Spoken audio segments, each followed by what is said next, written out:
এই জবান আল্লাহ দিয়েছে, জবান বন্ধ করে দিতে পারেন কি? জবানটা তো দিয়ে দিই দুনিয়ার প্রচারণার জন্য, ঠিক কিনা?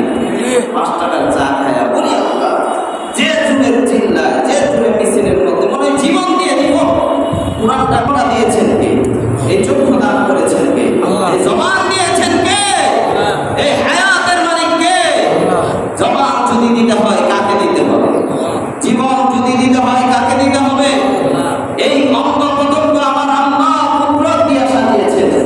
আমার আল্লাহ ডাক দিয়ে বলেন, ও দুনিয়ার মানুষ, আমি আল্লাহ তোমার মুড়ির মধ্যে কোটি কোটি টাকা সম্পদ দান করে দিলাম। সুবহানাল্লাহ।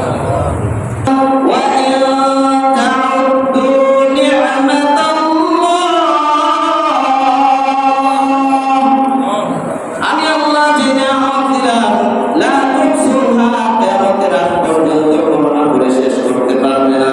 ও দুনিয়ার মানুষ, এত নিয়ামত আমি আল্লাহ দিলাম, এত নিয়ামত খাওয়ার পরেও, এত নিয়ামত পাওয়ার পরেও, ও দুনিয়ার মানুষ, দুনিয়ার জন্য সব কিছু শেষ করে দিলাম, দুনিয়ার জন্য সময়টা দিয়ে দিলাম, দুনিয়ার জন্য জীবনটা দিয়ে দিলাম। আমি আল্লাহর জন্য কয় ঘন্টা সময় দেব?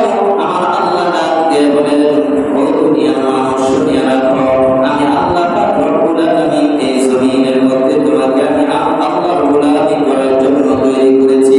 ও বান্দা, তুমি মনে করো না এই জমিনের মধ্যে আমি আল্লাহ এমনি তৈরি করেছি, না। আল্লাহ ডাক দিয়ে বলেন, আফলা হাসিবাতুম আন্নামা খালাকনাকুম আবাসান ওয়া আন্নাকুম ইলাইনা লা তুরজাউন। আল্লাহু আকবার। আল্লাহ ডাক দিয়ে বলেন, ও দুনিয়ার মানুষ, আফলা হাসিবাতুম আন্নামা খালাকনাকুম আবাসান ওয়া আন্নাকুম ইলাইনা লা তুরজাউন। তুমি মনে করো না আমি আল্লাহ তোমাকে এমনি তৈরি করেছি, অযথায় সৃষ্টি করেছি, না। আমি আল্লাহ পাক রব্বুল আলামিন তোমাকে পরীক্ষা করব। আমি আল্লাহ পাক রব্বুল আলামিন তোমাকে দেখব, এই জমিনের মধ্যে তুমি আমার গোলামি করো। কোরআনের পক্ষে থাকো না কোরআনের বিপক্ষে থাকো, ইসলামের পক্ষে থাকো না ইসলামের বিপক্ষে থাকো, আমি আল্লাহ পাক রব্বুল আলামিন তোমাকে পরীক্ষা করব।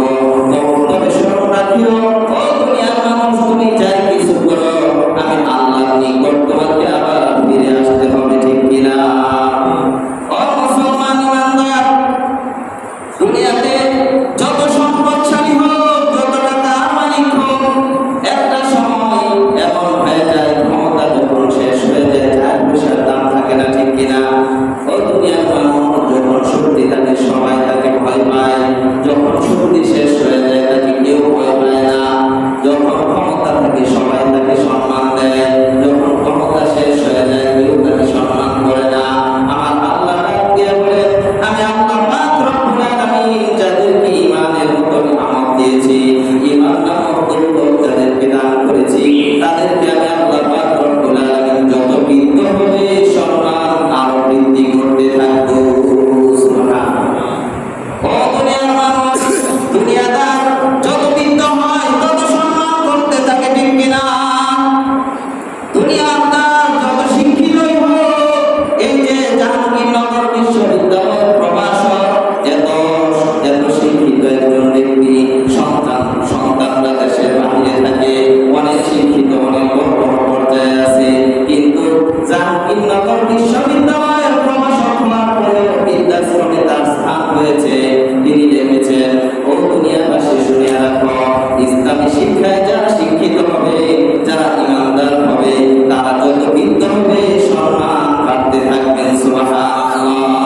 আর দুনিয়াতে যারা সম্পদশালী, অনেক সম্পদের অধিকারী, কিন্তু ঈমান যদি না থাকে, দুনিয়ার মানুষের কাছে যতদিন সম্মান আছে, যতদিন সম্পদ আছে, ঠিক কিনা?